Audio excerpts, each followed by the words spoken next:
Thank you for listening to the BJJ Brick Podcast. We'll be bringing you Brazilian Jiu-Jitsu and good times. We hope to flatten your Jiu-Jitsu learning curve, help you get the most out of your grappling ability, and meet your goals both on and off the mat. Welcome back, my friends, to the BJJ Brick Podcast. I'm Joe. I'm here with my brother Byron and my other brother Gary. We have a nice episode for you guys this week. We have Neil Melanson on. I'm looking forward to the interview. Guys, how you doing? Doing great. Doing good. Doing great, brother. You know, the crazy thing is we're brothers and not one of us look alike. You know, a lot of people say that I'm the good-looking one, Joe's the average one, and Byron is the ugly duckling. But Joe and I agree with that, but Byron doesn't. Well, I've given up on debating that. Yeah, this episode is packed full of great knowledge that Neil shares. He's really an MMA coach that focuses a lot on grappling, and we kind of get into how he defines his what he does. But and it's hard because he's so diverse in what he brings to the table. He studies so many different things. But the guy has a lot of good answers to a lot of questions on the phone or on the mat with him. So and he's doing a lot of stuff. He's got a lot of instructionals out there and that sort of thing. So I'm a big fan of all his work, and tracked him down and got him again on the show. Yeah, great episode coming up, my friends. Yeah, definitely check out his instructionals. He has definitely changed my game. I've learned so much from just watching his stuff. You know, it's a little different than some of the stuff I've learned in jiu-jitsu. It's really helped me expand my game and become better. And I tell you, if you just check his stuff out, you will learn. It's definitely going to help your game out. Guys, I want to run by a quick off-the-mat lesson. And this segment is something that it's a little different, but we have fun with it. Just an observation we've had in our regular lives and how we could kind of learn something or take that to the mat. And super exciting. My wife and I are painting our basement. It's actually pretty boring and pretty tedious. But it came time to pick the colors, and we went to Home Depot, and the guy gave us some sample paints, and we're going to throw them up on the walls and look at them and see which ones look better. And dragging this back on the mat because it has nothing to do with grappling or jiu-jitsu or anything. But think about it as you learn techniques. Let's say you've learned a detail on finishing your triangle choke today in class. Really try to sample that. So it's not like learning the technique is like standing there in Home Depot and looking at the paint, saying, "Oh, maybe this one's good." But sampling it is actually putting it on the walls and seeing how it looks with a certain light. So get somebody in a triangle while you're rolling that night in class and try to work the new stuff and see how it fits your game. See if you can get it to work. Maybe it does, maybe it doesn't. But you've got to sample things in order to learn where you want to pursue. And I just thought that because I've never have gotten a little canister of sample and actually painted it on the walls and for just to see how it is. Usually in the past we would just take a couple colors home and just let her sit on them for a while and she picks one. I really don't care what color the walls are, but it's just take it a little bit more. Yeah, you learned it. Yeah, you've seen it and you drilled it a little bit, but you've got to do it while you're rolling in order to really get a good sample of what you're dealing with and will it fit in with your game. And it's worth trying. The worst thing that happens, it doesn't work. The best thing that happens, it works great, and you've found a new move that works great for your game. Yeah, that's awesome. And, if you put a sample of blue paint on the wall and you don't like it right away, it might not be because you don't like blue. You just might not like that shade of blue.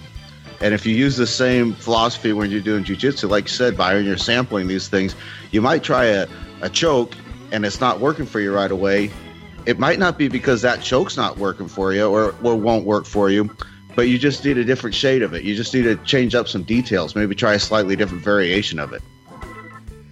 The best part about like what you're saying there, Byron, is I love it when we learn a move and somebody catches that on me while we're rolling afterwards, or I catch it on somebody else. And no matter what, I just really respect the person I'm rolling with that actually tries that stuff. Because I've rolled with a lot of people.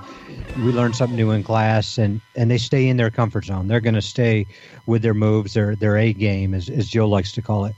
And like you both said there, they're not going to learn as much if you don't experiment, if you don't sample.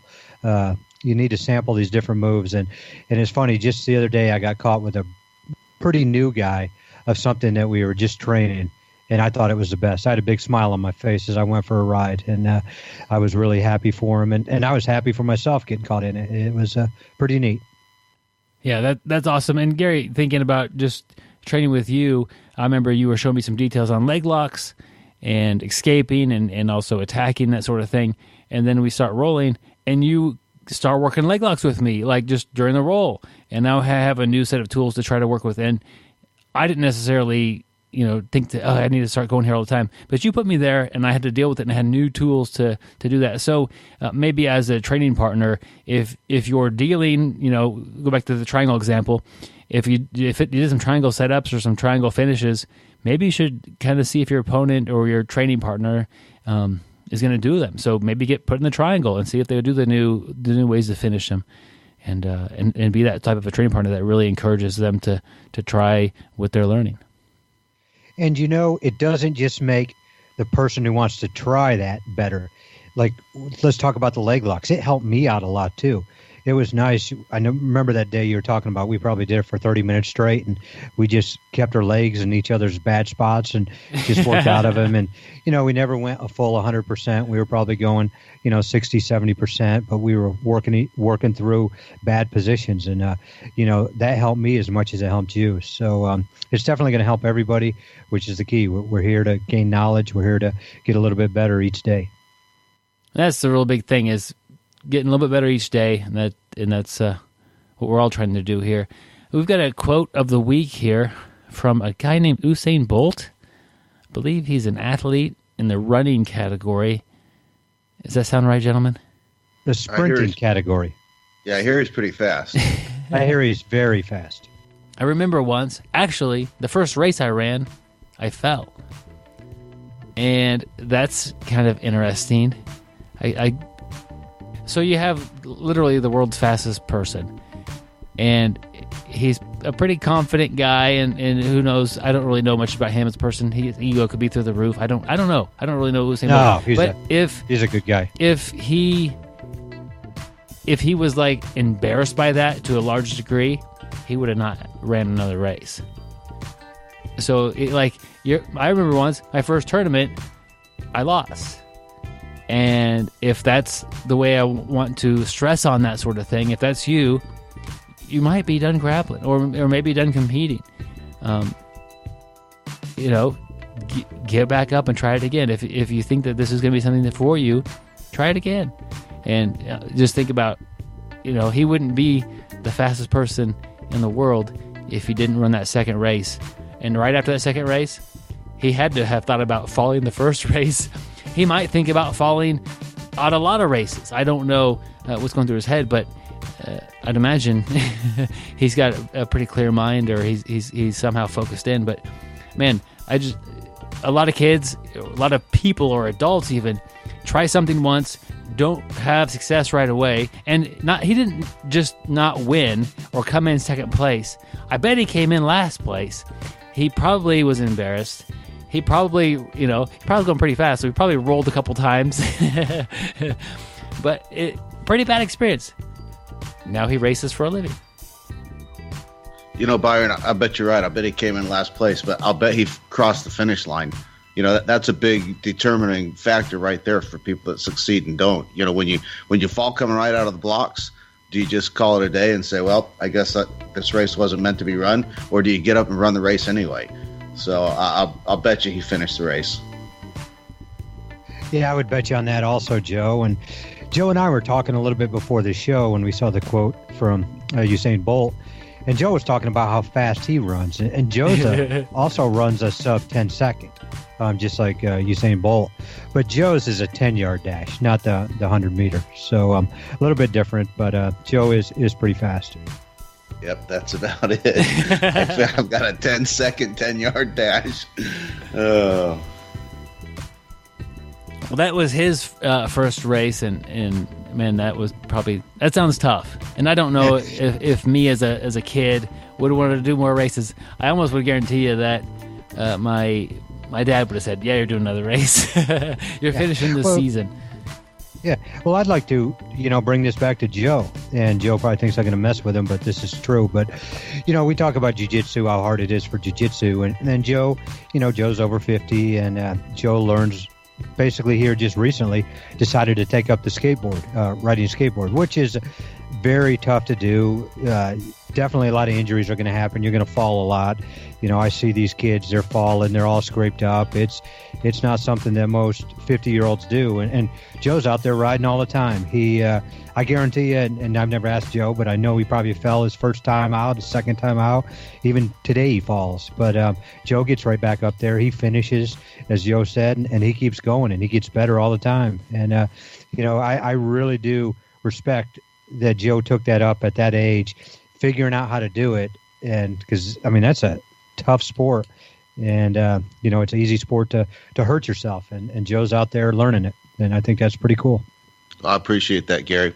I actually try and if I'm not falling, I'm not trying hard enough. Byron, you read that book, The Talent Code, turned me onto it. And one of the things I read in there is that the kind of practice that yields the most benefits is kind of when you're just on the verge of being out of control. Like if you're learning a new music piece, you've got to be playing it fast enough so that you're making the occasional mistake.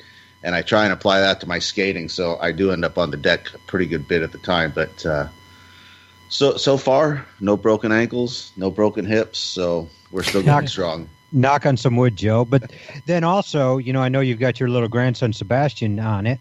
And, I see Sebastian went to his first gymnastics class, and you were showing that video of Sebastian just walking across the balance beam and then the smaller one and doing it, which is great for his age, which is incredible.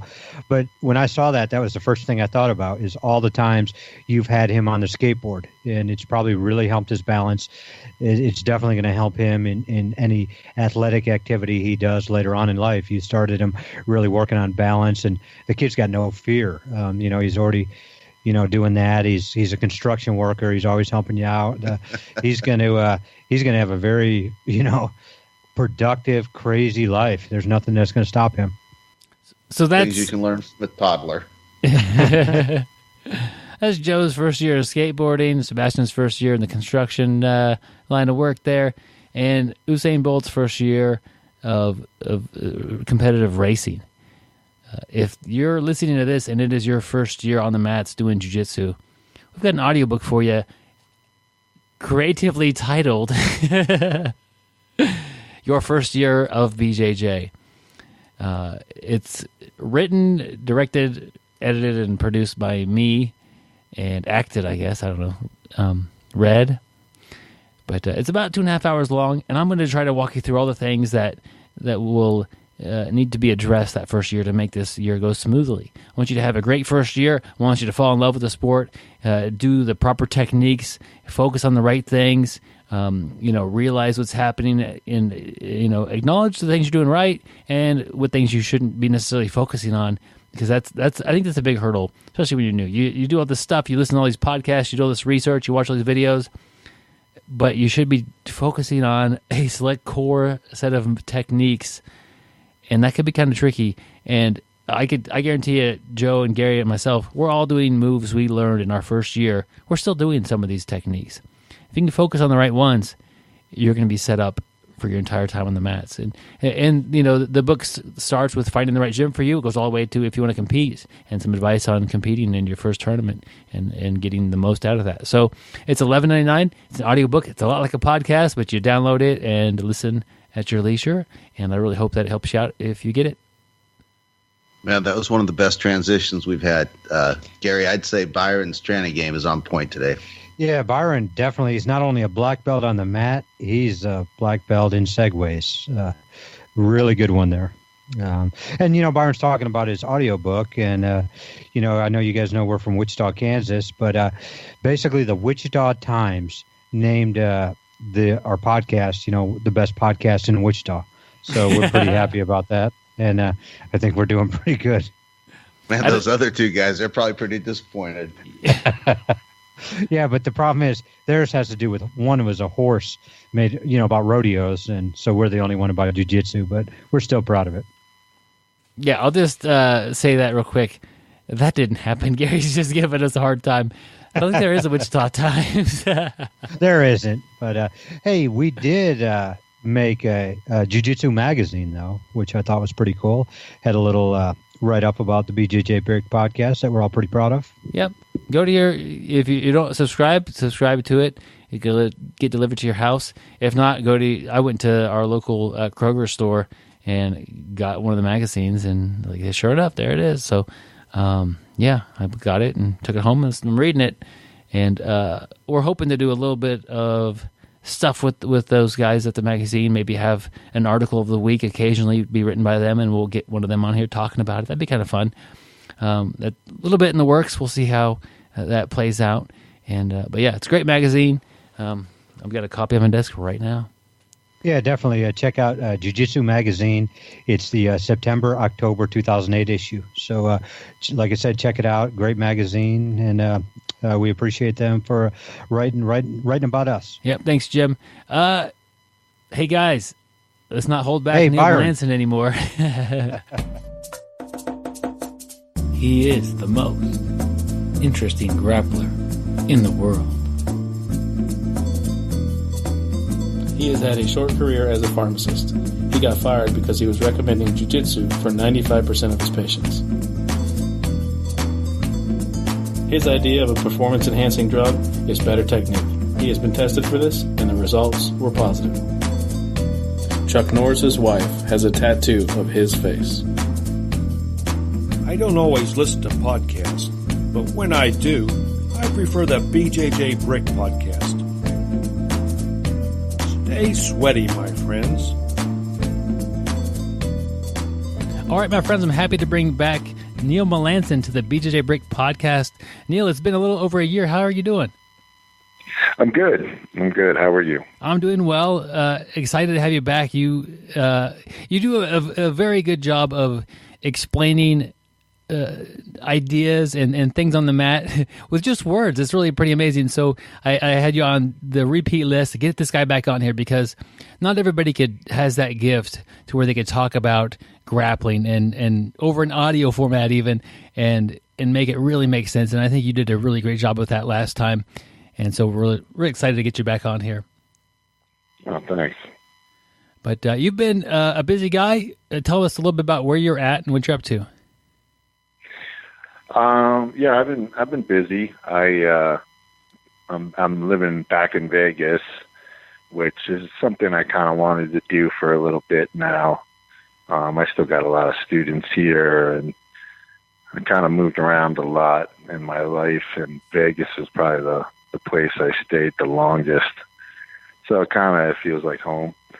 But yeah, after I left Florida, I went out to the Denver area and Colorado. I was out there for about 6 months or so. I was trying to get something going out there with a guy, and it just didn't work out. The business agreement didn't work out, and I was having a lot of problems there in Denver. A lot of respiratory problems because I have a lot of allergies in that region. So I was pretty miserable most of the time. So I definitely didn't see myself staying. I was just trying to figure it out. And basically I didn't want to waste more time. I'm getting a little older. So every time I take longer to attack something or do something, it makes it a little harder.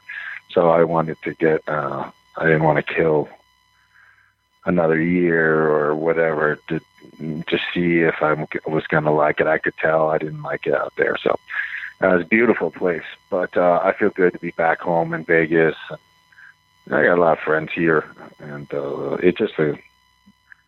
I'm actually back in the same house I used to live in, which I've always wanted to buy it, and so it's kind of a trip. I'm literally back in the same house, the same house I left. But I wanted that. I felt lucky. I love this place. Wow. I love my neighborhood. So, yeah. So it's. I'm not complaining. Yeah. Yeah. It's Denver is a great place, and so is Vegas. But it sounds like you didn't really fit. Like you said, your allergies were going crazy, and you had some problems with that, and go to the proper. Take it back to like grappling. You need to be in the right gym that fits you. And so you make that move, and now you're in the right environment, and you're gonna thrive there, and you're gonna be healthier, and you're gonna. It sounds like you're home, so that's great. Yeah. And the thing I like is the location, because I'm still very close with the guys at Team Alliance in San Diego, the MMA team, Dom Cruz's team. So this allows me to kind of still go out there and work with those guys. I love that team. I love being there. I just didn't want to live back in San Diego again. In other words, I probably would have went there instead. But yeah, I'm happy. I'm happy to be in Vegas. I'm looking forward to the future. I got some plans, and I just got here, so I haven't really made any forward progress on things just yet. But they're on the works, so hopefully sooner than later. Yeah, literally, I was chatting with you online a little bit, and you're like, I'm moving today. Okay, I'm sorry. We'll back this up, and we backed up like a week. So you've been a busy guy, even just in the past week, getting things settled in and getting I guess home, and getting that stuff situated. But a lot of times I have on here like jiu-jitsu coaches and grappling coaches. What would you consider yourself? Like a grappling coach for MMA, or where do you classify yourself?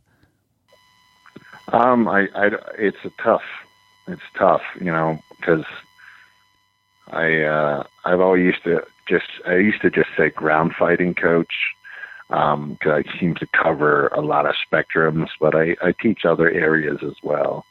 One thing I've been doing a lot on my own personal training is up in my wrestling IQ, and a lot of MMA wrestling, like fence wrestling and all that other stuff. And spent a lot of time in that over the last 4 or 5 years.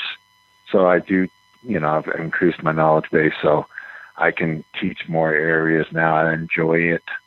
But I haven't really, in a very long time, I haven't had regular students. I've worked just with fighters, and as much as I like that, I do miss working with regular students. So now that I'm back in Vegas, I do have regular students here that I probably will connect with again and keep training with, because we were all very tight, and it's nice to have those kind of students, because a lot of times when you train fighters, it's what you don't train them to do is what saves them sometimes, just because you want to keep their tactics as the priority. And a lot of MMA tactics, you're a little more conservative with, some of the grappling aspects and the submission attempts.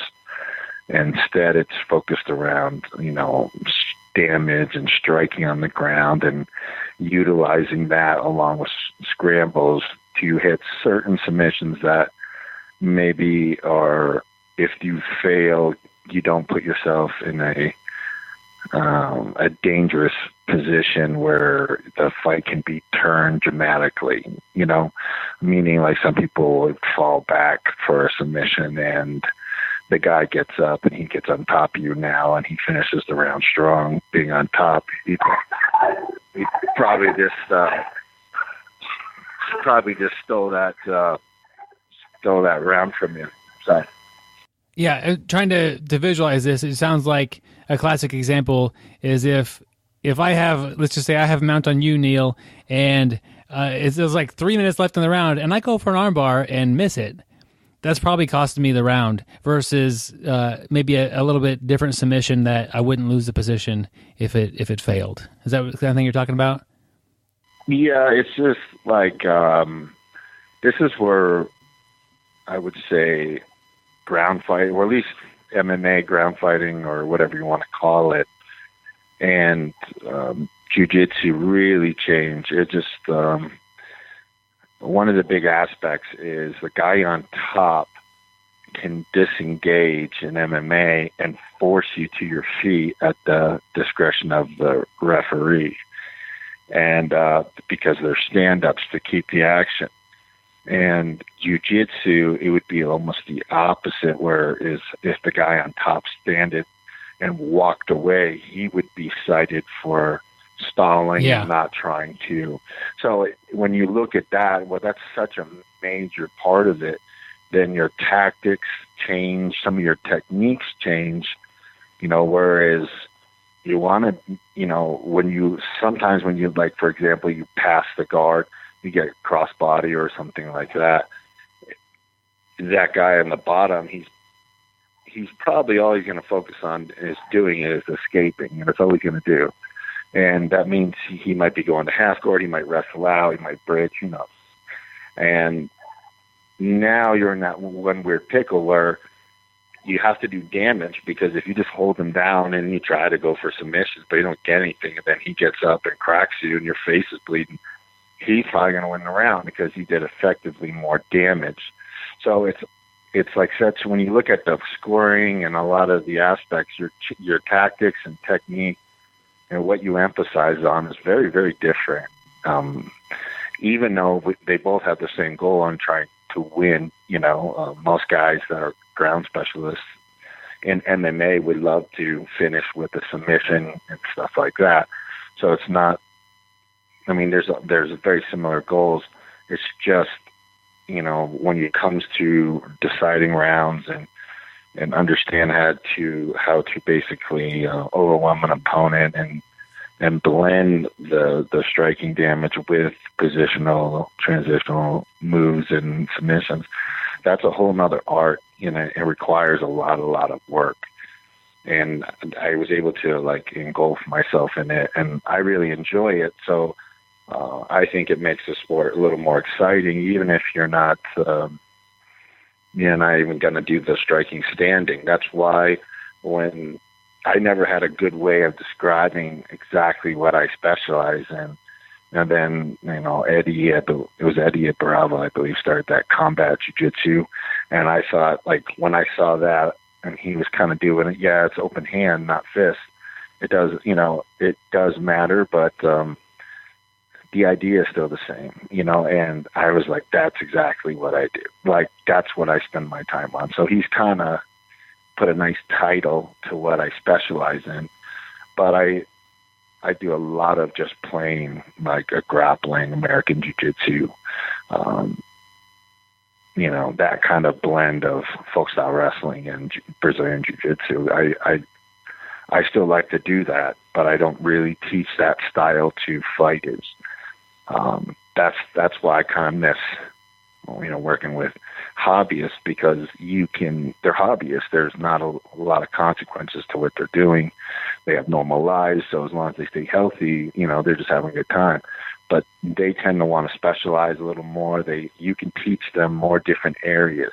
I can start working on leg locks again and teaching a lot of things because it's within the grounds of the sport, and it makes sense.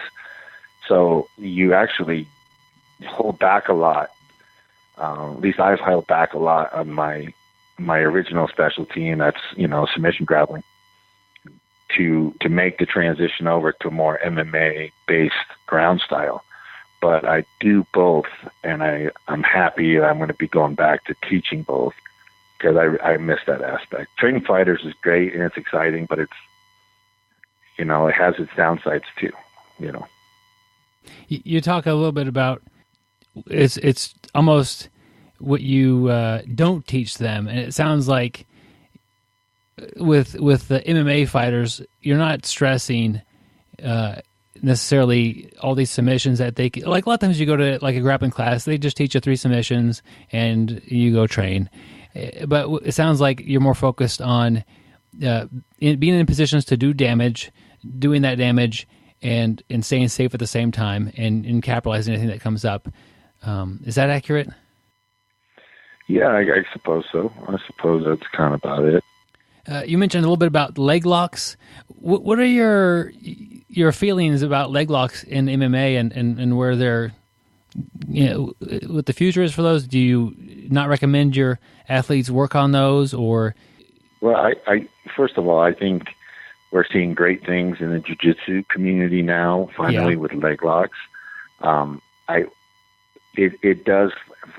have to admit, I find it a little humorous that the style of leg locks now that is being popularized and stuff, it was the same stuff I learned when I first started, because my coaches were very, very seasoned on leg locks.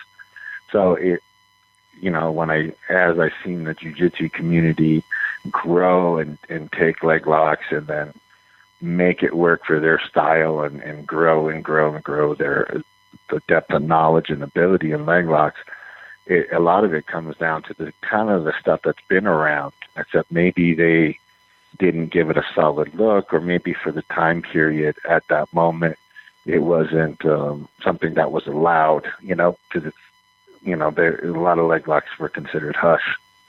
But I still feel like there's more phases of leg locks to grow that I haven't seen from the BJJ community. There's plenty of top game leg locks that don't require you to fall back, and some of them are pretty primitive and simple. I think maybe that turns away some of the challenge. I don't know, but those type of leg locks, they work great for MMA, and they can be used to help change position and sometimes pass the guard or to counter a bridge or a lot of things. And you can do those leg locks without giving up position. So those types of leg locks, I still haven't really seen it from the community just yet. And they, of course, been around forever. I mean, I just have really great leg lock coaches. Gokor Chivichi is probably one of the best. I've never met a guy like him. Igor Yakimov. There's some old school guys that just know this kind of stuff very, very well. Eric Paulson's another great leg lock guy.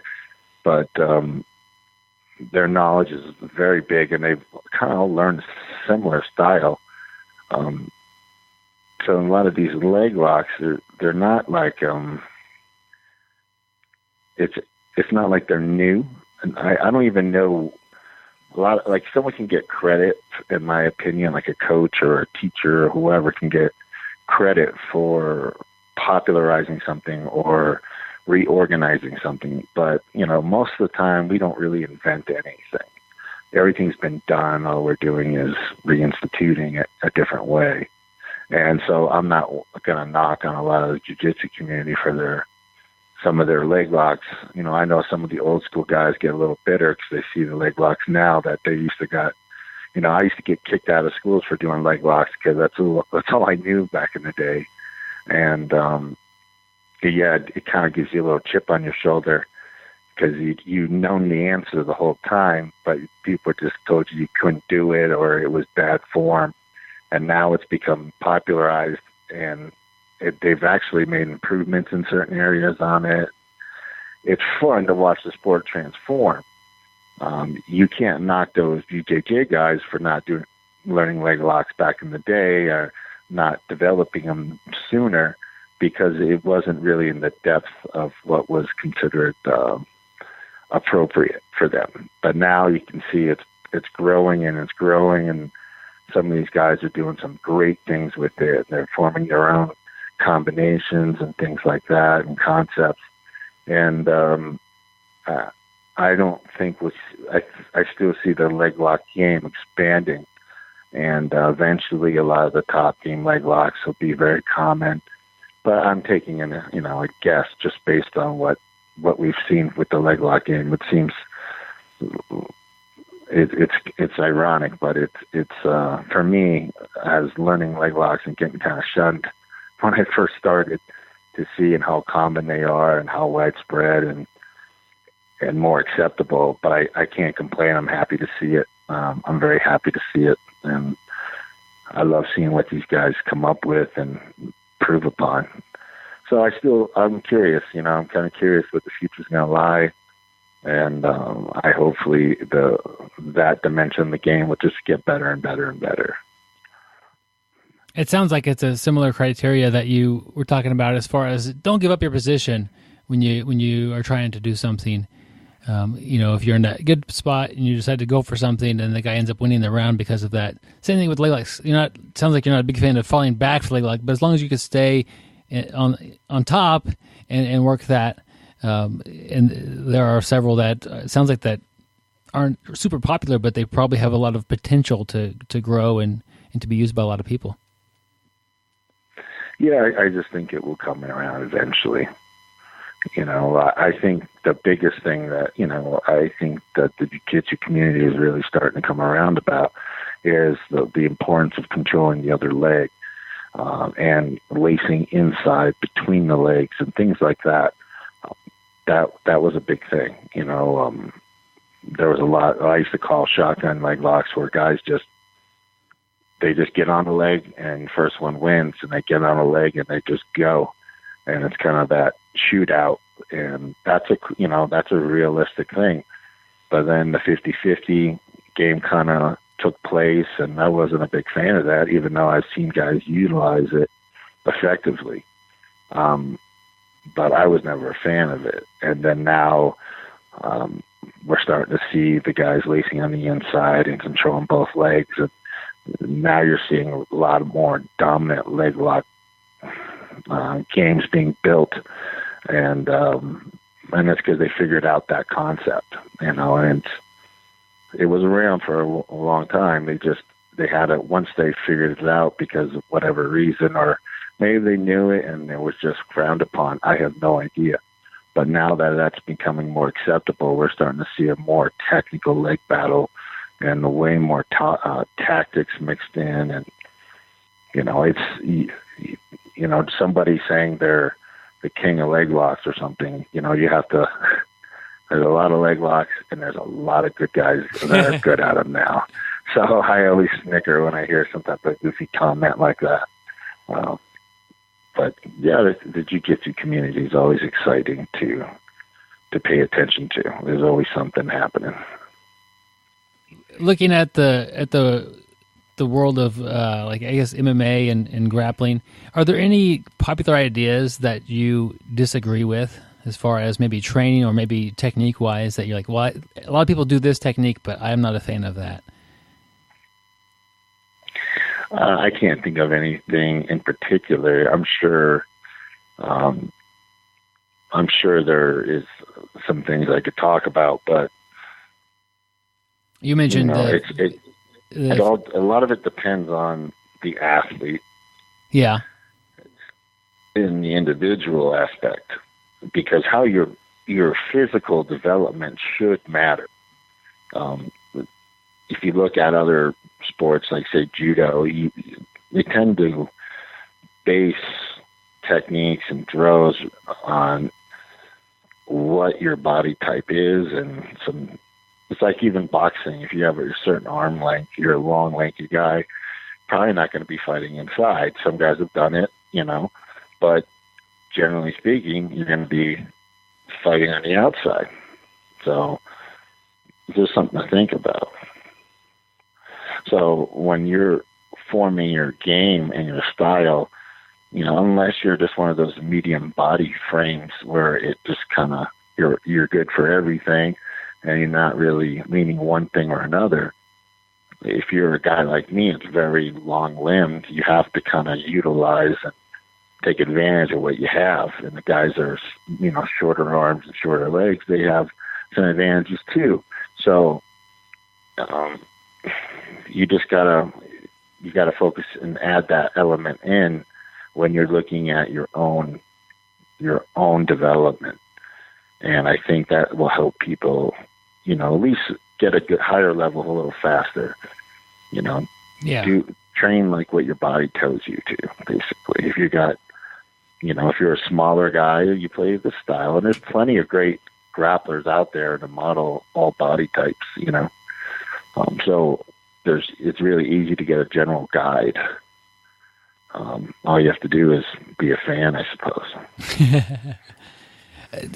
While we're on this page, maybe tell me a little bit about your style and how it matches with your body type.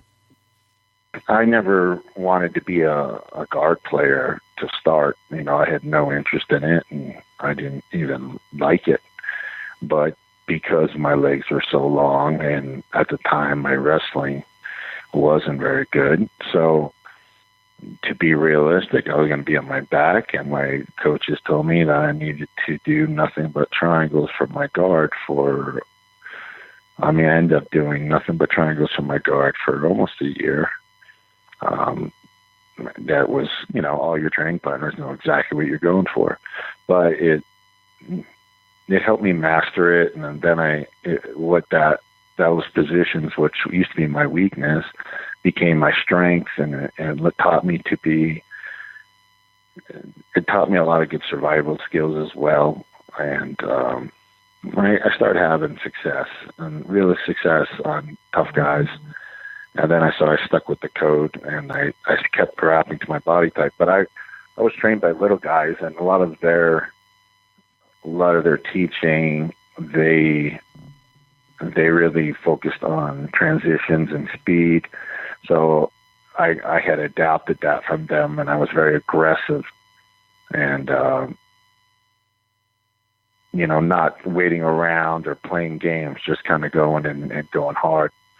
And that's good for the professional vibe, but it doesn't work so well on the hobbyist vibe. People don't like that feeling when you're just tearing through them. So you got to kind of control all your training. You got to have that speedy, aggressive type. But if you're a big guy, you're not going to be able to keep that pace like a smaller athlete. You're going to have to learn to fight for your body type. And because, like, for example, a heavyweight getting off the mat and a guy that's maybe like, I don't know, 140 getting off the mat, it's going to be different. In my opinion, there's certain principles that I would really focus the heavyweight to do, and I would focus a little different on the 140er, So as a coach, I try to base even basic scrambles and things based on their body type and weight, because you just have to, it's just like anything. You look at heavyweight college wrestling, it doesn't look the same as the lighter weight classes, and there's a good reason for that. So, it might be the same technique in a lot of aspects, but the application and the tactics and a lot of that change.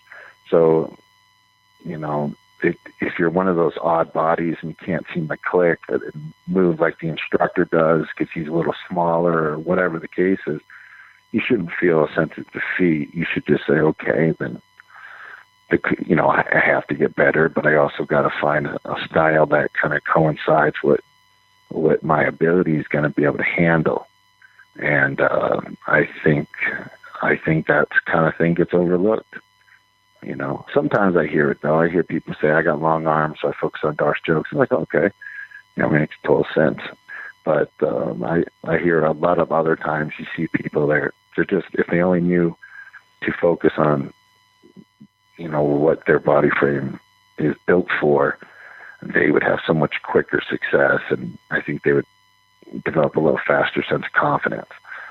But, and there's always a wild card aspect. I'm going on a rant here, but if you like something, like if you're just like, I don't care what it is, say you like guillotines, and, guillotine's a real general move, but if you like it and enjoy it and you're constantly thinking about it and hunting it, you can have success with it. So, there are some, just because your body type's telling you, you shouldn't probably focus on this particular technique, doesn't mean you can't do it and can't be good at it. Those are just, the body type and the size, just kind of a guide. But you're the rule breaker. You can always choose to be good at whatever you want to. It's just what you're willing to do to commit to it, Yeah, some techniques might pay off a lot quicker and at a higher rate than others. An easy one, like a triangle choke if you have long legs, that's pretty easy to visualize being, if you have real short legs, you can spend a lot of time and get a decent triangle, or you can spend a lot of time and really develop something else in your game and really be up several steps higher than your triangle will ever be. But I think a big thing that people probably could be missing here is that you don't get that sort of guidance necessarily from going to class every day, because you go to class and somebody will teach a technique or several techniques, but they're not teaching them to you, they're teaching them to a class. And so you need to run that technique through a filter of, how does this work for me? How does it work against me? And how does my body type fit with this? Is this something that I need to be working on a lot this week as we work through this, or something that I need to learn and understand, but I probably won't be pulling this off very often, and I'll stick with what I've been working on for a while. I think that's like, as students, I think that's good to reflect on how this works with me. And you could just ask, is this something that's easy for my body type? And your instructor should be able to give you some guidance on that on the spot.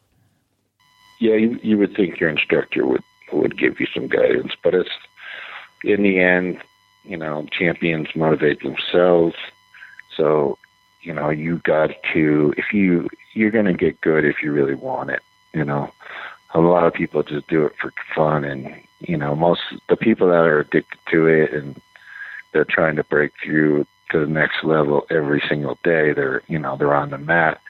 I think those people are going to climb a lot faster, because it encapsulates them, But that's one thing that's cool about the sport. There's a lot of unique things about the sport. It brings people together from all over the world that have nothing else in common necessarily.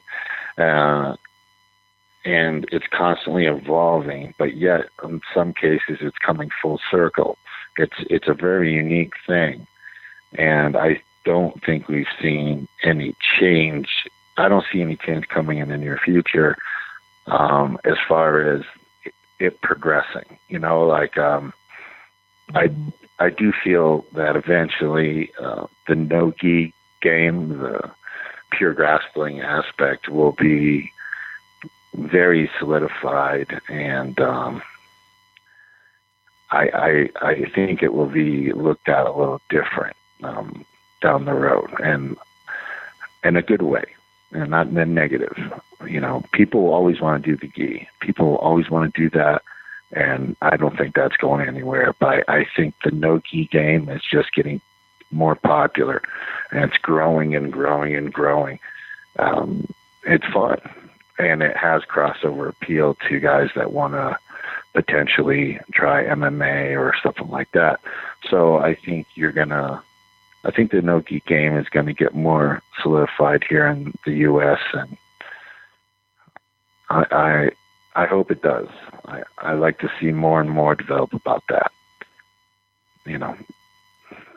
Yeah, it sounds like, and I don't know any numbers on this, but they're both growing pretty well, and it would be hard for me to imagine one growing without the other one as well, like also swelling. A lot of people do both, and that's the camp I'm in. I do both. I am a hobbyist, and if I could train today, I will train today, and if it's gi or no gi, that's what I'm going to train. It doesn't matter to me. You mentioned a little while ago about increasing your ability to fight off of the fence using the cage. I think you said something about your fence IQ or something like that. What have you learned that, and where's this look in the future? Well, I mean, I like when I was coaching Randy back in the day, I was learning a lot from him in those aspects, because that was his, he was kind of that godfather of the fence, and then training with Daryl Christian. He's a great Greco coach, worked with a lot of fighters. He's based out of Southern California. Most notably, he's with the TJ Dillashaw camp now. He's an excellent Greco coach, and he's been spending a lot of time on MMA and transferring it to the fence, and he's very talented, but just a good coach. Got a lot of knowledge on a lot of that game, and working with him and working on my own techniques and just being around a lot of great fighters, you pick up a lot of things. But when you're sparring and you're getting the reps in, you're figuring things out and you're improving and you're catching patterns. I have my own rules for the fence, and they're just a guideline, but it's a guideline I teach the guys, and I think it's conservative but aggressive, but you're kind of seeing that fence wall, the fence game is it's always been very important, but a lot of schools don't necessarily specialize in it, and I think it's a powerful skill to have. And so I always personally like to spend a lot of time in the corner, on the ground and against the fence. I just like working out of those spots. I think you get much better when you spend time in those areas. And when guys fight and they actually end up there, you can tell who knows more than the other, definitely. And it can really make a difference.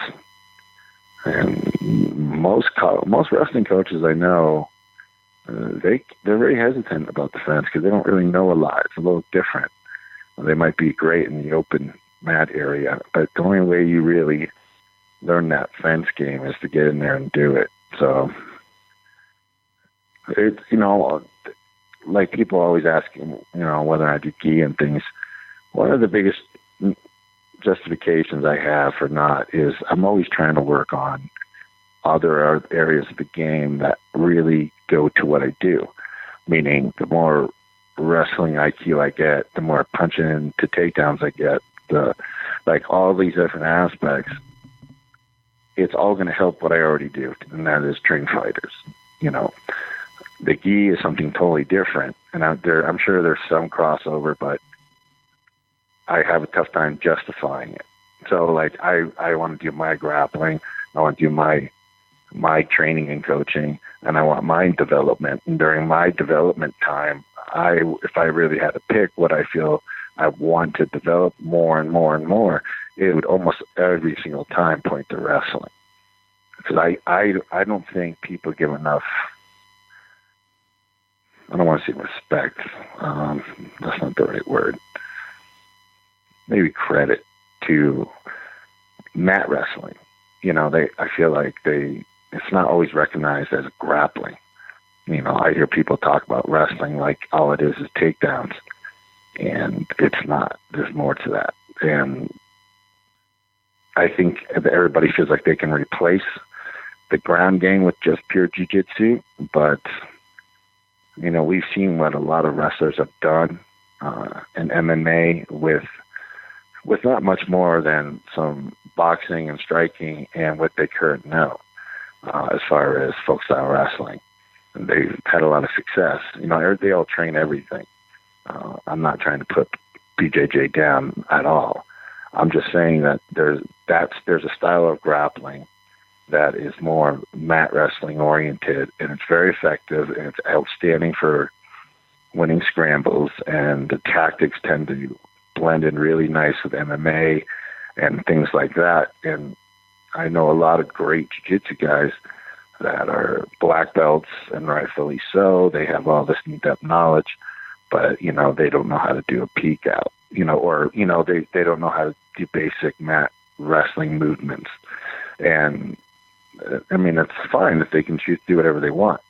But, for me, I recognize a lot of that mat wrestling as pure grappling, so I spend a lot of time on trying to constantly perfect that kind of stuff, and funk wrestling, and a lot of different styles that kind of, I push towards what my ultimate goal is, and that's complete mastery, and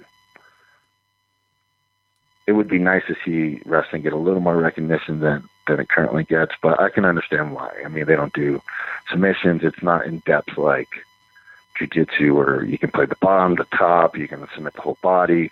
So I understand that, but when it comes over to MMA, that style of movement on the mat that wrestling provides is pretty crucial too, and it shouldn't be overlooked. That's a big part of what I spend my time on when I'm not working on normal grappling, type things. Yeah, Neil, I've been jotting some notes down, and I've got quite a few. You talked about not, having a desire to do gi, and people maybe try to talk with you about that. But really, if you think about it, if you have a no-gi person and you're trying to convince them to learn how to fight off of a fence, but they have no desire to do MMA, why would they care about learning how to fight off of a fence? It's not what they want to do. It's just, it would be something extra to learn, which if that's what they want to do, that's great. But I think that you can compare like no-gi, fighting off a fence to, like wearing a no-gi and then throwing the gi on.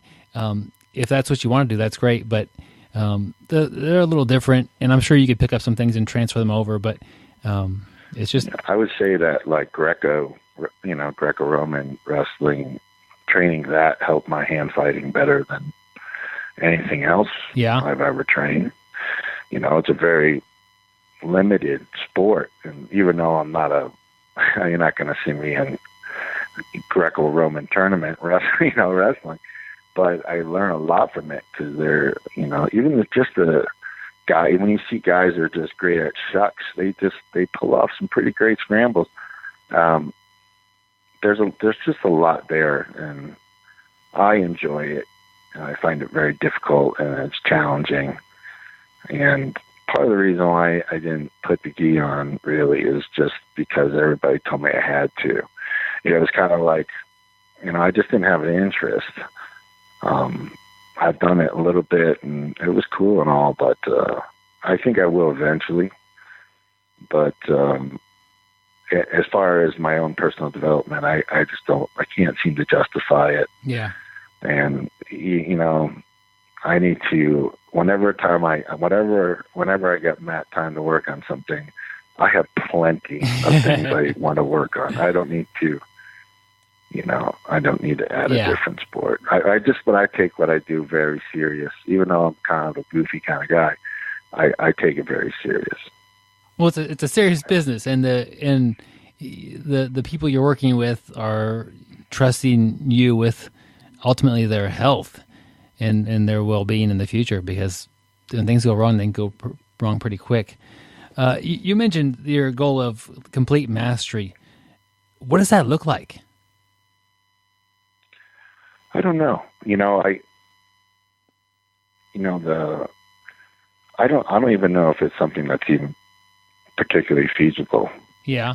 Would it be like a system? I can't tell you how many times students or fighters have showed me a move, and I've said, "Wow, that's pretty cool. That's nice." I said, when did you learn that? And they'd be like, "You taught me that last year." I'm like, "Fuck, I don't even remember that technique." And it's, if you're not training that area, it's sometimes some people are better at retaining it, but like when my mind moves very fast, I'm always problem solving, and I don't know, but a lot of times I forget stuff, and I have to see it again or do it a few times to kind of rekindle the movement. So I don't know what mastery, I don't know if you spent your whole life on it, what you could really retain and apply without having to do constant updating. I don't even know what it would look like. There's some great jiu-jitsu guys out there and wrestlers alike that you could call masters. I'm sure I would call them masters too. But I think when we really truly look at mastery, I think it takes a lifetime. And if it does, maybe it's something that you shouldn't even look to title. I just want to be the best I can possibly be. And I can always find somebody that has a better way of explaining something, or they have better coordination with the movement, and I can see the difference. It's just, there's always something. I can always find something. And then you got to learn, even just being a teacher, some people just show up, teach the technique, and that's it. But when you look at different aspects and psychology of training certain people, it's a whole whole other thing. Some guys have that psychology stuff down, and other guys, that's where they miss the mark, and it's very challenging. And the sport's just constantly evolving. And like I say it's constantly evolving, but I can think in the last 10 years, it looks a little different today than it did 10 years ago. But all that same stuff that you're seeing today was around 10 years ago. It just wasn't popularized, So at the same token, it's like, yeah, boy, it's changing, but It depends who you ask, I guess. Yeah, maybe the ways we're teaching it and the way that people are learning it is changing as well, though. Oh, for sure. I think people are now being very much individuals. They're doing what they want to do. They're attacking what they want to do. They're putting the games together based on what they enjoy doing, and they're not feeling so controlled. But the danger of that is, depending on your teacher, is you could be such a great submission fighter and be a terrible grappler. And there's a difference, in my opinion. I would say I made that mistake when I was first learning, that I became very good submission fighter. So meaning I would just hunt submission so much and so aggressive. It was kind of like the old Soviet method where you throw up, 10,000 missiles, and if some of them blow up in the sky or miss, don't worry, the rest will get them. That was kind of my approach, and I was always able to submit guys that I felt were way better than me because they were just better overall grapplers. And eventually, I, through rigorously training and handicapping myself, I felt like I became that grappler as well. But I see guys today, they're awesome submission fighters, but their grappling, in my opinion, is missing. And then you see the other ones that are great grapplers, but they don't get too many submissions. They keep it really simple. But, there's a lot to their movement and coordination, their passes, their balance, their transitions is so on the money. They might get caught by that submission fighter, and that submission fighter might raise his hand. But if you look at him as a grappler on a different base, the other guy that lost was way more proficient. He just got caught because the submission fighter is really tricky. But I guarantee if they trained together for a few weeks, this match would look totally different. It's just kind of like, I've seen it. I don't know if you guys have seen it, but I was a submission fighter to start. I did all I wanted. I was greedy. I wanted to finish. And I didn't really care what had transpired before if the results are the thing that matter. But, when you want to become a master, you want to learning how to stall is another challenge altogether. You stall a guy that is your body weight, your weight class, that does want to get up, and he's very good or equally just as good as you are. And you can maintain control and improve without letting him up when all he's trying to do is maybe scramble. That's a talent, and it should be recognized as so. So it's just, when people stall out of the pocket, and just kind of run and stay away, that's not a very technical stalling technique. And when you're training fighters, stalling is a skill. You want to be, because guys are going to try to get up. So, you get these positions, you got to stall it, and you also got to do damage. And if you can't do damage, you got to improve. It's kind of like that format. So it's just just because you love the finish and you love the submissions, make sure you're doing the grappling aspect too. Try to find the balance between the two, because eventually your card's going to get pulled and you're going to have to do it anyways. So might as well start now, kind of thing.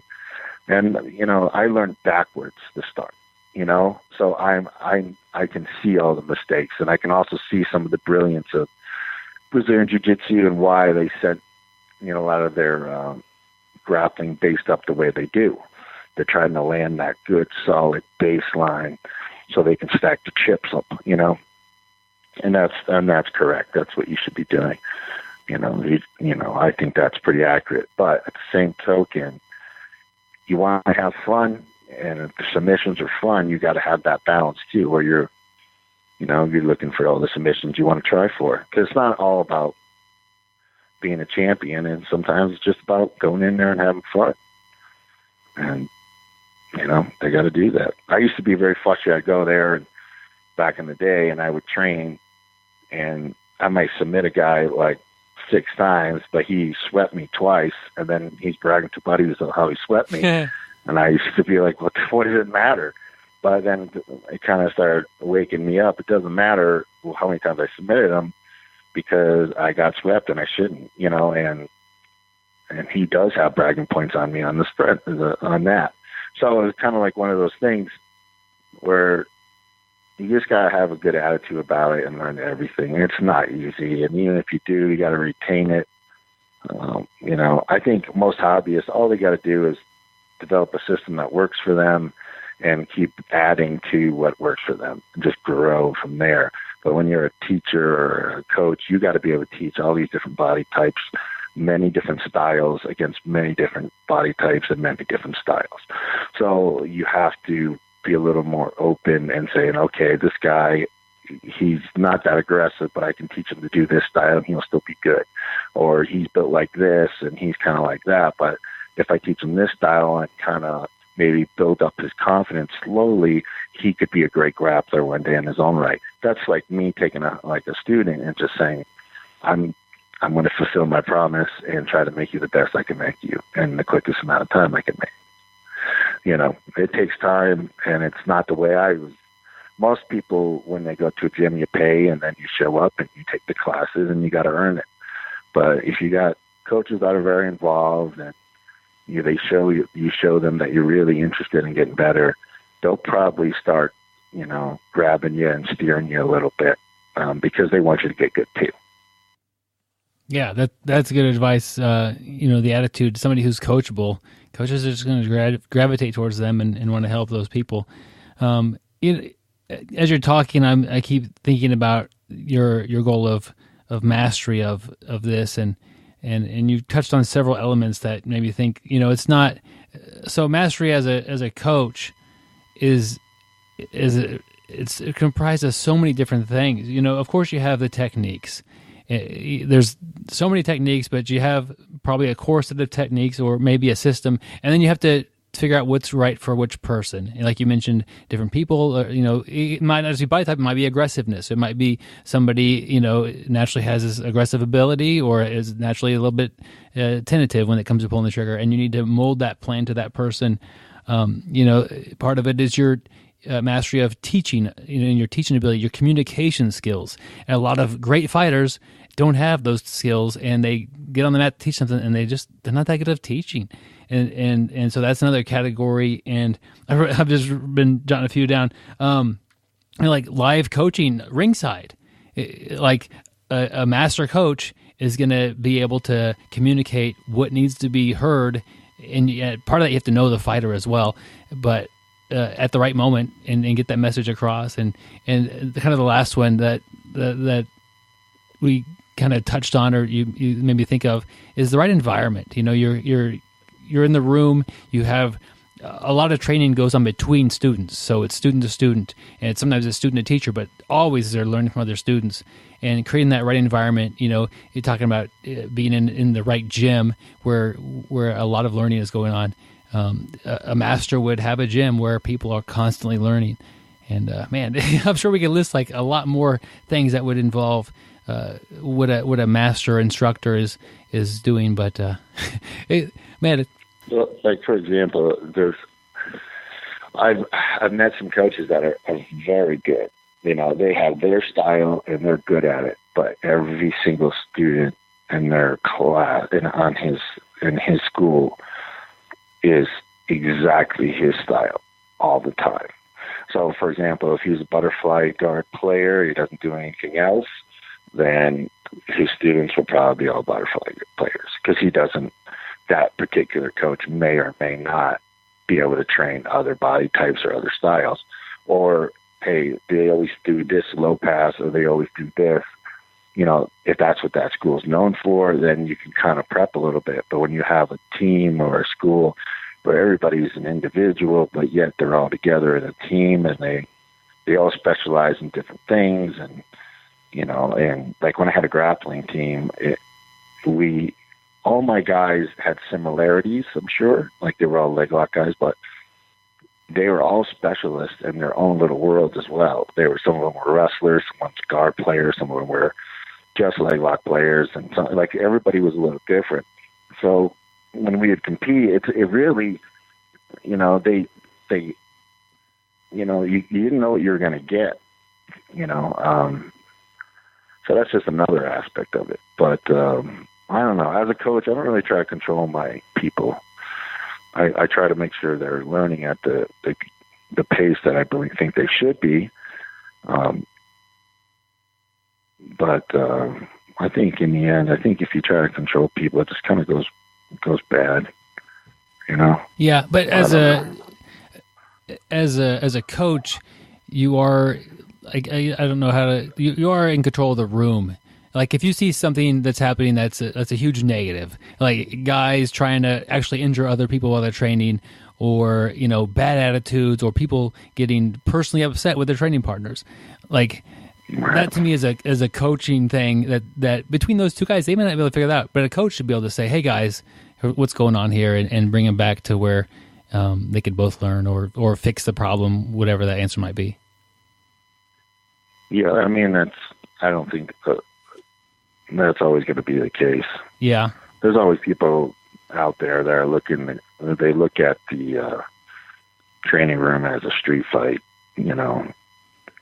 See, like people used to complain because I used to go hard, and I still like to go hard, but that's how I was trained. We all went hard all the time, and when every time I've gone hard, I've never gotten hurt. It's going easy.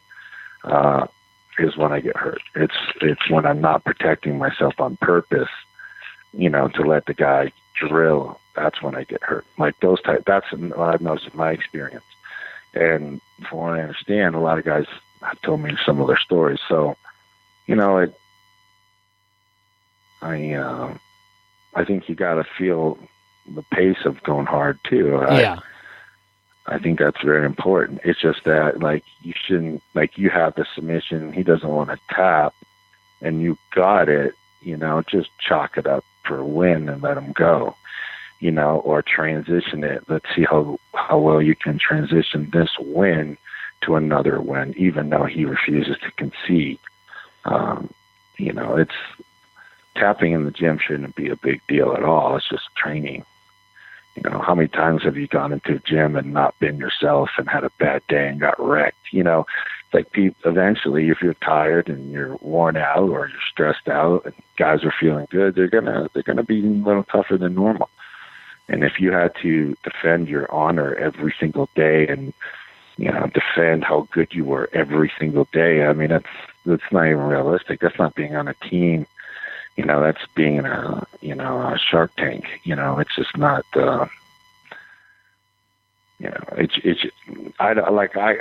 I like, for example, like when I'm training fighters, I will let them drill. So I can't tell you how many times, maybe 15 times I've been choked out one practice, just letting the guy drill reps. But I have to move with him just enough so he's feeling threatened and has to use force and get the workout aspect of it. So it's more realistic to the fight. But when he gets it, I give it and let him put me to sleep. He wakes me up, do it again. And I have no problem tapping. I have no problem going to sleep. I have no problem with any of that. Because it's just training. You put money on the table and you say, okay, now I want you guys to go for real. Then you're going to see a different person. But it's good to understand the differences and just communicate. I think communication is always the biggest problem too. Like if you want to go hard and you can tell the guy is not interested, or just tell him, hey man, I want to go hard today, and maybe he'll roll with you or maybe he won't. But maybe you just do more of a warm up with him, or maybe you handicap yourself a little bit to make it more challenging.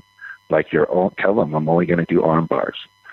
And now he knows exactly what you're going for. He doesn't know where you're going to do it, but now it's made it harder for you because he knows now I need to protect my arms, and it's going to make it way more challenging. And you're going to have to get more creative and more technical to be able to get that arm bar, even though he's not as good as you necessarily. So it's just you handicap yourself. There's so many ways to make the sport challenging, and don't be afraid to give a dog his day too. Sometimes you get caught. Somebody does something pretty awesome. Tip your cap. That's, hey, nice job. It's just training. It's just training. Yeah, they worked hard to get there, and I think it's part of being a good coach is, hey, good one on that arm bar. and then you back to rolling and back to training. Well, you know, it's too, is guys film everything and then they post it. And then that guy was like, man, it looks like I'm just getting handed to me, but I was just fucking around. I was just letting them work. But, you know, who knows how that will be projected, you know, and you really shouldn't care because people are going to think whatever the hell they want. You know, I've heard a lot of people, you know, over the years kind of discredit me for one reason or another. And now a lot of those people are coming to train with me. You know, it's just you can't really read into that stuff. I stopped reading into that stuff a long time ago. I just did what the hell I wanted to do. Because at least I'm happy. You know, at least I'm living for myself. So if I could give any advice, I would say just do what you want to do. And if you got a coach that's holding you back from learning, find out what his reasonings are. And if they don't make sense to you, go find a different coach. You know, and it's not always about finding the best grappler. That's a big mistake.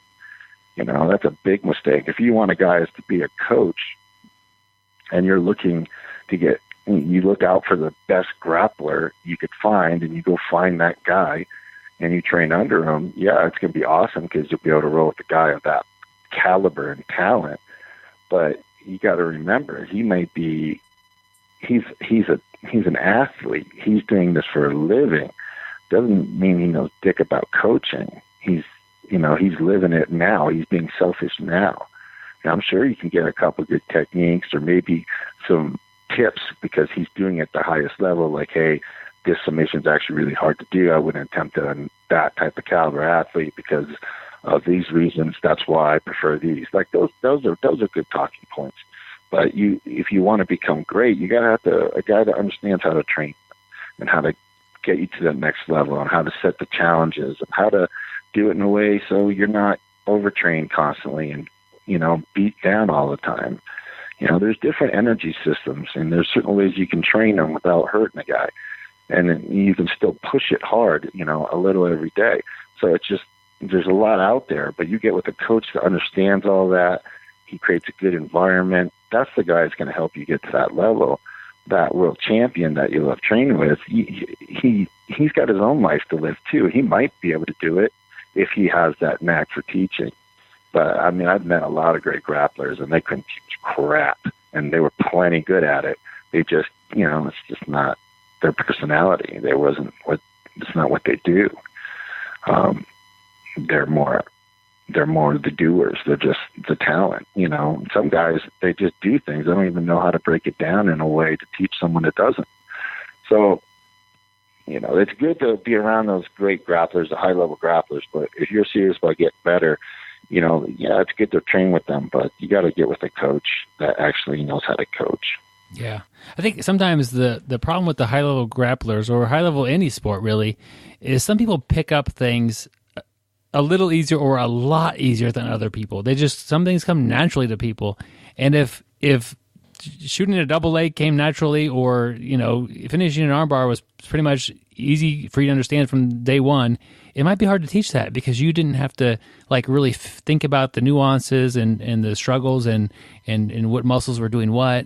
If you picked it up easy, it might be hard for you to teach that to somebody who doesn't pick that up easily. And that's why you need a good coach is able to understand that, look at who they're teaching, and adjust the lesson according to that person. Yeah. Yeah, agreed. Neil, what you got going on? Last time I had you on, you had just released one of the best grappling DVDs I've seen. It was Catch Wrestling Formula, and there's a lot on there. But one of the things, I mean, I haven't watched it for a while, and I probably should throw it back in, but there's a lot on there. But basically, overnight, it made me really like to pass people's half guards. So I found myself as a person who is now, instead of passing, forcing a half guard, and then just working from that and really finding a lot of enjoyment in being in somebody's half guard on the top and pressuring and controlling and working out a good pass from there. But what do you have coming up around the corner? Well, I filmed 2 more DVDs. I mean, so far I got 4 out. I have the Catch Wrestling, the Headhunter, and 2 different guard ones. I filmed a Kimura-based one and a half-guard-based one, half bottom. So the Kimura DVD should be out real soon. The half-guard, I would think, would be later this year, maybe in the fall. But I haven't got word on when that will be released. And in the half-guard DVD, I do something, I call it Combat Half. It's a little different style and approach, but it works. I like it. It's how I play the half-guard a lot of the times because I'm not going to get hit. So I do a lot of the striking when I grapple. I prefer it. So it's a pretty rich DVD. I was really happy with the way it came out. The Kimura DVD, that should be, man, I'm actually going to see a couple of guys from BJJ Fanatics today. So I think that DVD is right around the corner, And I just basically, for the Kimura DVD, I've seen some great, like Kimura trap system and all that stuff where guys have, really done a good job of, utilizing the Kimura different ways. How it was taught to me was not to learn the Kimura, as just a submission, but learn it to use it as a 2-on-1 to get other submissions. So what I encapsulate in there is I do a few, I break down some basic, the old way of doing the double wrist lock and, some modern ways of finishing the Kimura. And I get into combinations of movements and kind of like throws and how to stick with the lock and turn and different ways of finishing it. I also do some just arm cranks, which is not based on a figure 4, but work all the same. And it's like a Russian Kimura. I call it that at least, or it's just a near side Kimura. It's a little different. It's people might have seen it. It looks like you come off a Russian 2-on-1, and I have a lot from there. It's a very strong position for me. I'm a big fan of it, and I'm constantly growing that area. And I have some other variations in the DVD as well. It kind of went pretty fast. I packed it full of stuff like usual. I think if you've bought DVDs in the past, maybe on Kimura-based like submissions and movement, I think you'll see that this one's a little different. Not necessarily contradictory to anything, just different. I just focus on a little different aspects and the quality of the lock, things like that I still haven't really yet to see many people teach it this way. I just teach it the old way. And then some things I've learned along the way personally. So, and in the DVD, if I remember correctly, because I usually do this, I'll talk about like, all right, this is like an MMA or combat jiu-jitsu setup, for example. I would do this way because I would integrate the slap or the strike into this setup. That's what makes the setup easier, is that I use this strike to get him to turn as I do this, for example. And then I'll have ones that are just, like, hey, this is a pure trapping system based, like control-based Kimura. This is how I'm going to do it. And then the different tactics and how to stop the spin and, some counters as well. I just think it came out very, very solid. And so if you're like, for example, if you're a big Kimura guy, which a lot of guys are, it's a great fundamental submission. And you've watched the other DVDs that have come out and learned from them, I think you guys will really see that this is a little different, and you're gonna learn a lot of essence to it. So I'm a big fan of double wrist lock myself and the Kimura, but I'm also another guy, big hands, kind of thing. It's a little easier for me than, guys that have maybe different size hands, or if you're going against a bigger guy. But I even talk about, if you're a heavyweight, you're going against other heavyweights, their arms are strong, this will probably happen. This is what you can do to adjust that and still have the same success. Like I get into every little possibility because it is different for, based on who you are and who your opponent is. And I think it's good to know all these things. You know, why would you not want to learn all you could? So I think if people go out and purchase it, they're gonna be pretty satisfied. I pack a lot of information in there. I do these DVDs, like the way I did my book, where you got it. You're not going to be able to get it through it in one sitting. Just break it down slowly, you know, work on it, and then always go back to it as a reference. If you have problems, if something's coming up, come back to it as a reference, you know, and pick it up. And once you learn it, you know, I have a lot of people that write me and send me a lot of fan mail. And sometimes it's just simple. They just say, hey, I learned, watched your videos. It really helped me a lot. And I try to respond to all of them because it's such a good feeling to get people from all over the world, you know, writing me. And I'm just sharing information. I'm not, you know, I'm doing what I love to do. And I know what it was like when I first started, and there was no real good specialty coaches, you know, as far as grappling specialists nearby. So you're kind of training at local gyms and clubs, but you know, the information it's just not there. But you can't move, for example, you can't like move to LA or, you know, some of the hubbed areas of jiu-jitsu like SoCal. You know, you got to make it work. And when you have this information available, if you can research in a DVD or it's free on the internet, it really gives you a chance to try to keep up your knowledge that is competitive with maybe some of the areas that are more thick with jiu-jitsu and have higher levels overall, you know.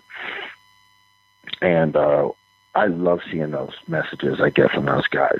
It fires me up. It makes me really happy. And I get them every day. So I think the DVDs and some of the other things, people are starting to get, even though I've been around for a while, people are starting to take more notice because I've done a lot of free videos and, you know, things with Hayabusa and BJJ Fanatics. And I'm going to keep punching out. I'm going to do a bunch more DVDs. I get a lot of requests for advanced K control, and I definitely plan on doing that in a lot of different areas. And I will do a leg lock DVD. I may film it this year. I'm not sure. I'd have to talk to BJJ Fanatics and see when they want to do that. Because my leg locks would be a lot of top game leg locks, stuff that you maybe haven't seen, and on previous leg lock videos that are already out. So there's some good ones out there. So I just hit on some different areas, and I'll probably cover some of the solid basics as well.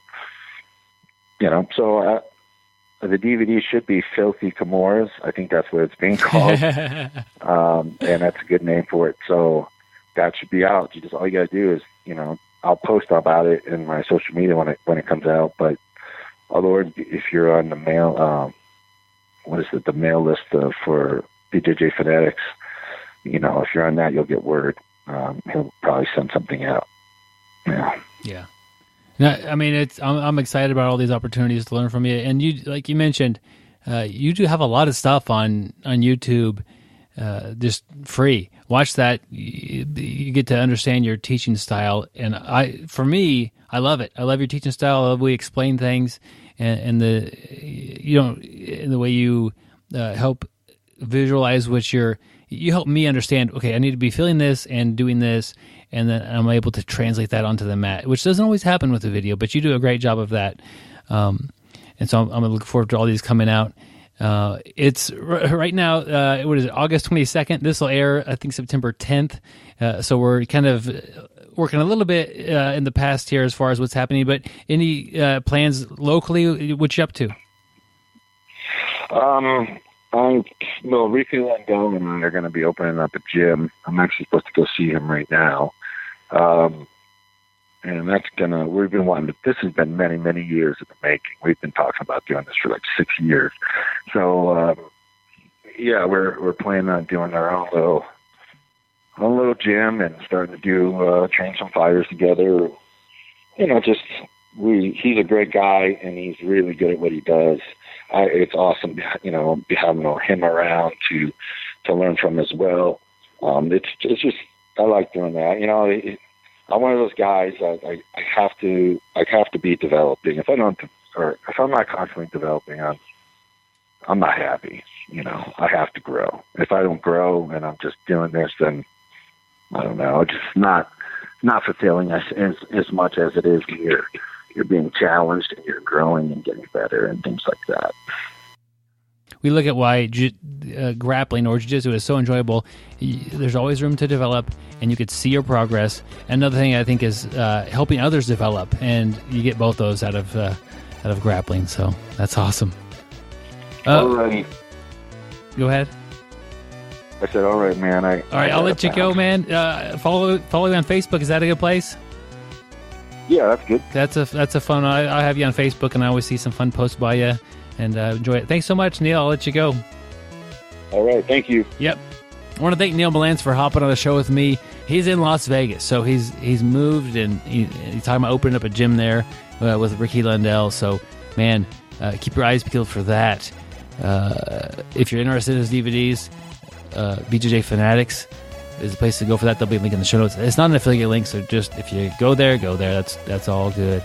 But if you're in the Las Vegas area, you like grappling, especially no-gi, or you're considering MMA, or maybe you are in MMA, he is an amazing resource. I mean, you're going to have some of the best grapplers go in there and training with him. He's already got that. So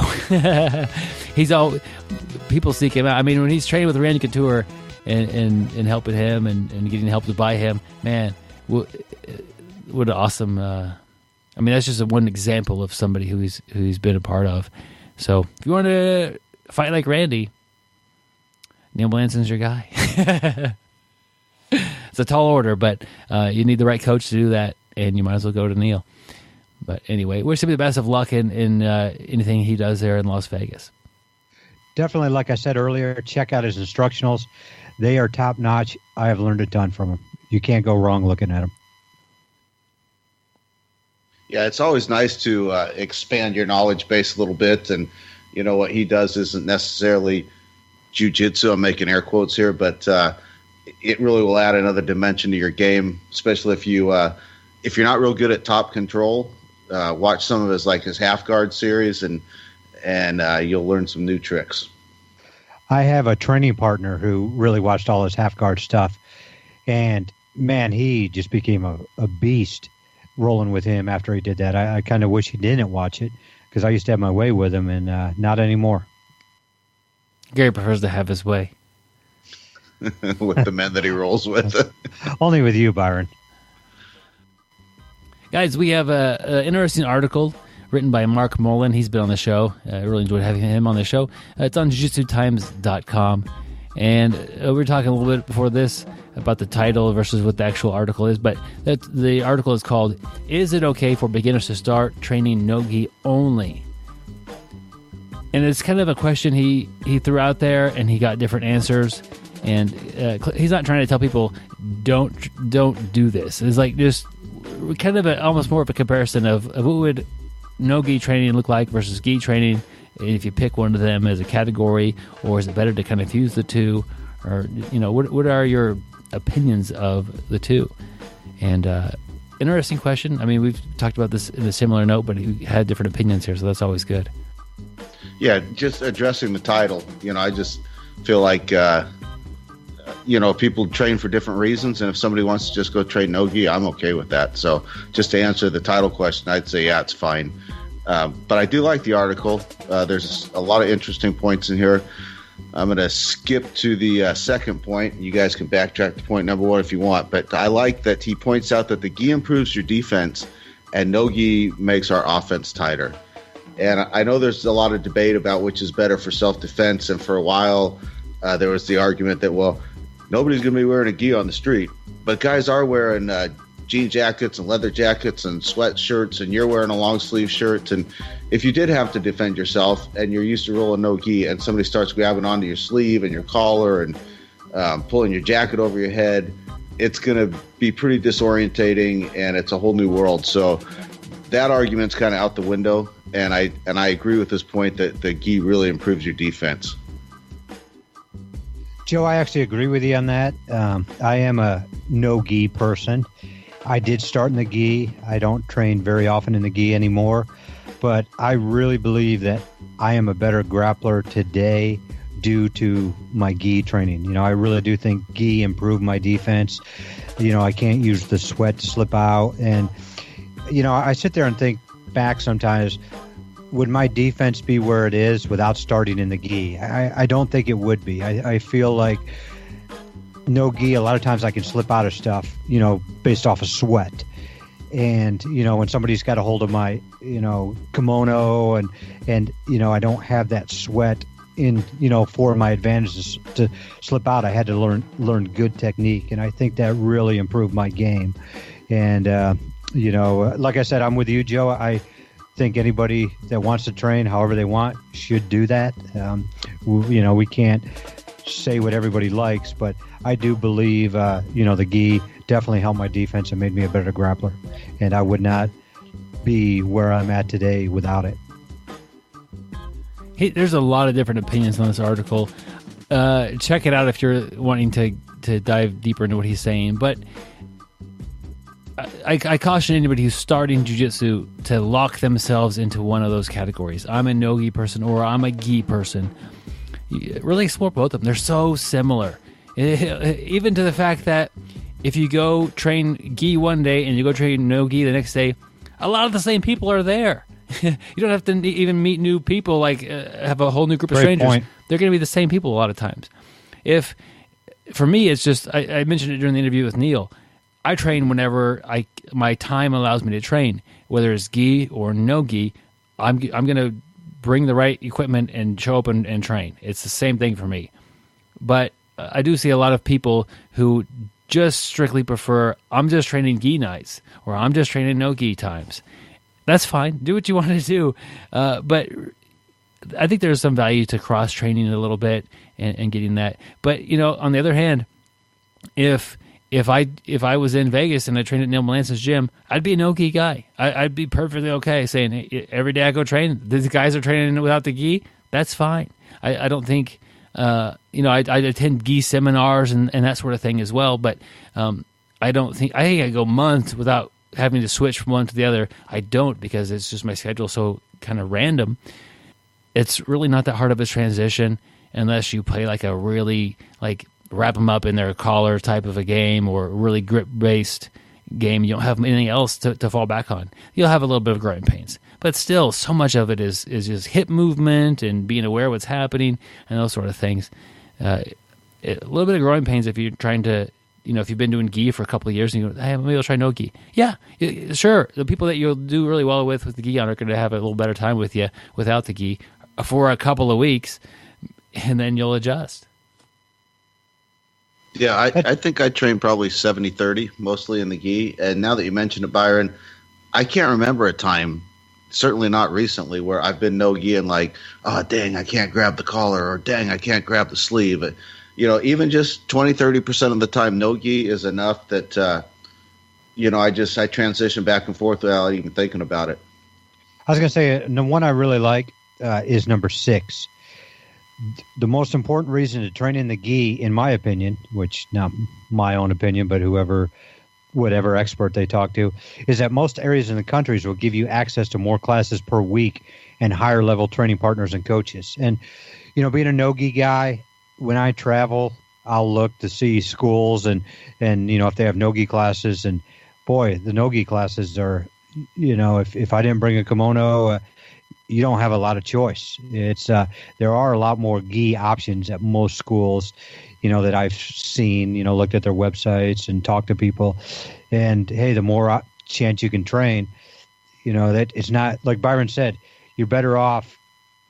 And, you know, this is my opinion. I hate to just tell somebody what to do, but I think you're better off, you know, training both. You're going to have more classes. If, you know, let's say myself, if I just started no gi, you know, I would have really severely limited myself. I might have been lucky to get one class a week. If you train both, you know, like Byron said, when you can only train at certain times due to your schedule, you're free to take any one of those classes that come at that time. You're not just gonna not go to a class because it's gi or no gi. You'll take any class possible. Yeah, and it's gonna help you. That's Gary. That's actually why I train about 70-30. It's not because I've decided that's the right ratio for me, but that seems to be kind of the ratio of classes that are available to me. Yeah. You know, there's more gi classes than no gi classes. I go when I can, and I carry both sets of equipment, and whatever everybody else is wearing, that's what I wear. I wanted to back up to point number 5 because that kind of addresses the actual question in the title a little bit. Point number 5 says, one experienced black belt instructor offered this opinion. I would encourage them to do the gi first. It's much harder to spaz out and hurt yourself in the gi due to grips and friction. Learning movements that feel weird and won't hurt you, and learning how to move so you're less likely to hurt yourself. After 3 to 6 months of training, I would open it up and let them train gi or no gi. I think that's a valid point. I hadn't really thought about it before, but as a more experienced grappler, when you're grappling with a brand new person, you can limit their movement and their ability to spaz out a little bit. And I do suspect that maybe the injury rate is a little bit lower. Yeah, that's an interesting point. And if people are saying you're spazzy, maybe do a few gi classes for a little while until you learn how to slow down. The gi will slow you down regardless of what you're trying to do. It'll take off 20% of your speed or something. That's just a number I throw out there. But you're not as fast with a gi on. The grips are a lot more sticky. They you have to deal with those. It's not a grip on the collar is different than a grip on the back of your neck. So yeah.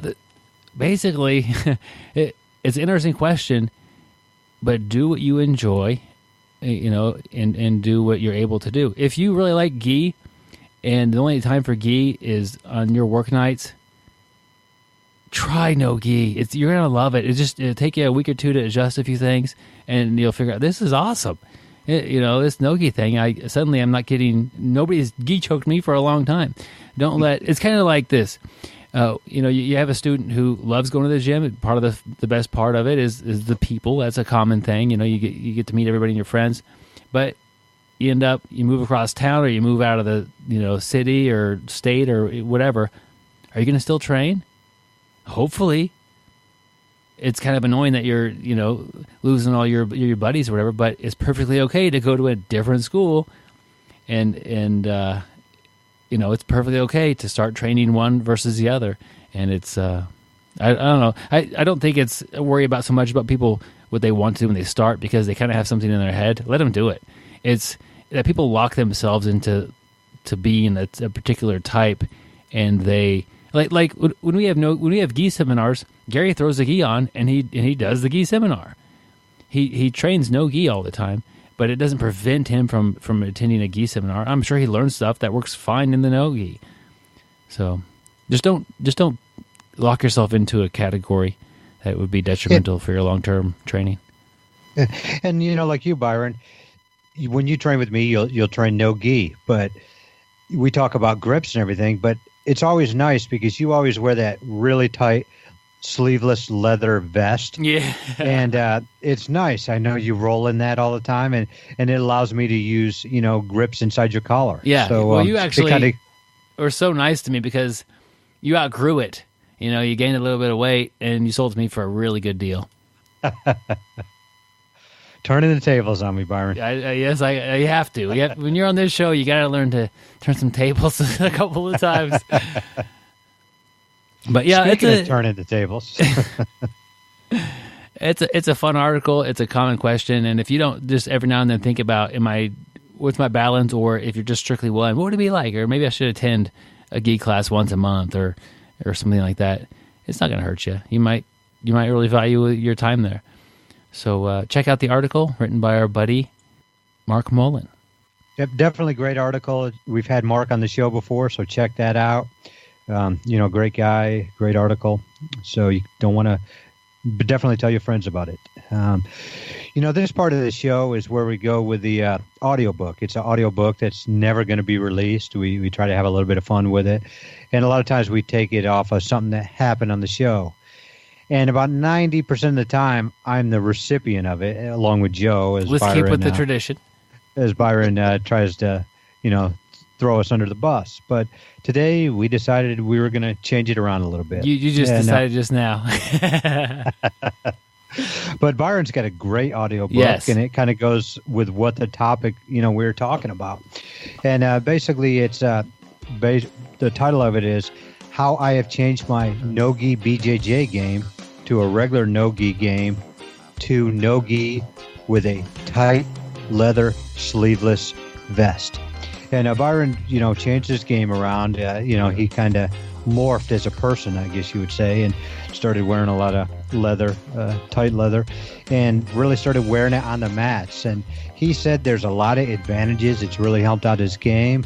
And, he wants a lot of people to see what made his game better, and maybe it can help their game get that much better. So, Byron, talk about it. I know this book, you also call it the Freddie Mercury effect. So tell us what's going on with this. Yeah, it's been a long time in the making here, and really stemming off of some of the creativity I've seen what Gary brings to the mat, and a little bit off of what Joe. Joe's got some really good fashion sense as well. So I take these things, combine them, and the big question with the audiobook is, do we call it something that just refers to the vest, or do we include the pants in it as well? And we decided just to focus on the vest because that's where most of the people are going to be focusing. But a lot of us wear rash guards. What is a rash guard made out of? I don't really know. Some kind of a spandex or high-tech material that seems to last forever anymore. But I figured, hey, what's better than a rash guard? It's got to be leather. It's actual skin. There's nothing that's going to protect me more than that. I play a lot of turtle guard, and turtles aren't known for having like the best kind of a leather. You don't see turtle boots or turtle really anything. But they do, everybody just thinks they have a shell. They do have skin in there, and there are parts of my leather vest, that's what you're calling it, is actually made out of turtle. And so when I am playing turtle guard, it just kind of snaps right into place and really helps me protect my neck and my arms and my legs. Basically impenetrable. That's awesome there, Byron. I didn't know about that turtle part, so I definitely learned something. But I know you were talking about, were you going to talk about the pants or yes, just go with the vest? But, tell us about, when you tried the pants, because they don't really breathe. You tried two different options. Yeah. I remember you first said you went with the tight leather pants. You couldn't breathe, so you got a lot of fungus and everything down there. So then you tried to, air it out, and you came in with the chaps, and you got disqualified from a couple tournaments. So could you expand on that a little bit? We'll be expanding in this area, Gary. The fungus thing, it turns out it was there all along. It just thrived in that environment. And, like anytime, Gary left a pair of his chaps at my house, and they didn't fit Joe. And I was like, well, they don't really... I tried, but nope, they didn't fit. And so I was like, hey, I'll wear these things. And, this is the first article of clothing that I ever tried from Gary's that didn't give me a fungus. It helped it go away. And, man, I was just really excited about this. And they call it a chap triangle. It was really good. But, yeah, I got disqualified before I even stepped on the mat. They said, nope, getting out of here. And, it's kind of like Usain Bolt falling out before, the race is even over. I was done. Lesson learned. Yes, embarrassing for multiple reasons. But, dust my chaps off and get back on that horse. Joe's got some chaps that specifically made out of calf hide. And literally, like any sort of calf locks, can't do them. Not because you can't do them, because it's immoral to calf lock him in that.